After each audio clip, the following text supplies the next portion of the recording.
Yeah, it is fine. Carefully, he folded the letter smooth on the table in front of him. Viola, are you certain you want to hear the letter? I'm beginning to get the feeling you don't enjoy them all that much. Now she felt terrible. Sharing his only child's letters was the highlight of Atle's day, and she was ruining it by letting her personal feelings get in the way.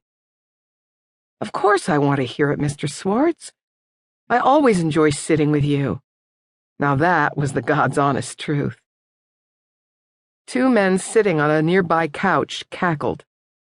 You'd best watch it, Viola, one of them called out, his smile broad over a graying beard. Atle's going to read every single word of Ed's letter. Might even read it twice just to make sure you didn't miss a single thing. You won't be able to attend to anyone else for at least an hour. I guess I'll simply have to hope that you won't need me anytime soon, Mr. Showalter, she said sweetly, smiling when the men chuckled again. The camaraderie she'd found with the residents of the retirement home brought joy to her heart. She loved working with the elderly folks in the area, loved feeling like she was making a difference in their lives. Girlie, you ready to listen? Two raps on the table with his knuckles brought her back to the present. Of course, she replied mildly. Truly, one day she was going to tell him that she was 22 years old, too old to be called girlie. Ah, what does Edward have to say this time? After casting a sideways glance her way, he cleared his throat and began. Dear Dot, greetings from Nicaragua. As usual, the temperature is near 90 degrees, but my heart is warm from all the good works we've been doing. Not only have we given out a great amount of food and clothing lately, but we've also had some wonderful interactions with the children in the area. As Mr. Swartz continued to read about Ed and his mission work, Viola tried to imagine what would possess a man to leave everything he knew and loved to attend to people so far away. Though of course he was doing many good things with the Christian Aid Ministries Association, there was much in Holmes County, Ohio that he could focus on, most especially his wonderful father. As Atle continued to read, stopping every now and then to repeat what his son said just to make sure Viola didn't miss a single word, she felt her attention drift. Edward's stories, while impressive and heartfelt, simply didn't mean that much to her. Not when she had plenty of concerns right here in Berlin. She couldn't imagine walking away from her family.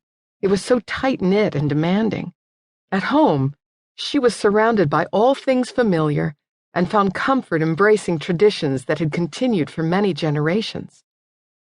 Though her family was New Order Amish, not Old Order like many of the other Amish in the area, or Mennonite like some of the residents of the home, she'd found that her traditions and values weren't any different from the folks she helped.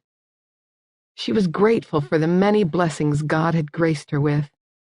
She'd grown up in a beautiful white house, part of the newest addition to their already sprawling property that had first been built in the 1920s. She was close to her grandparents, who lived in the Dowdy house behind them, and close to her parents and to the few of her aunts and uncles who hadn't moved far away. She'd always gotten along fine with her brother Roman and her twin sister Elsie as well. Of course, things would likely start changing soon. After all, she and her siblings were all of marriageable age. One day, she and Roman would get married and move on. But no matter what happened, she intended to live close and continue to help Elsie. Her sister was always going to need a lot of help.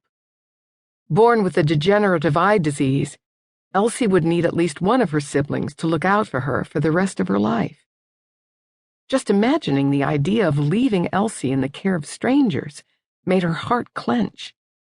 Thank goodness neither she nor Roman was like Ed Swartz. And so, Dot, I must let you go. The children are about to open their shoe boxes, and I don't want to miss a minute.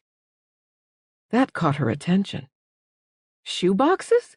She blurted. Why in the world does he need to hurry to open?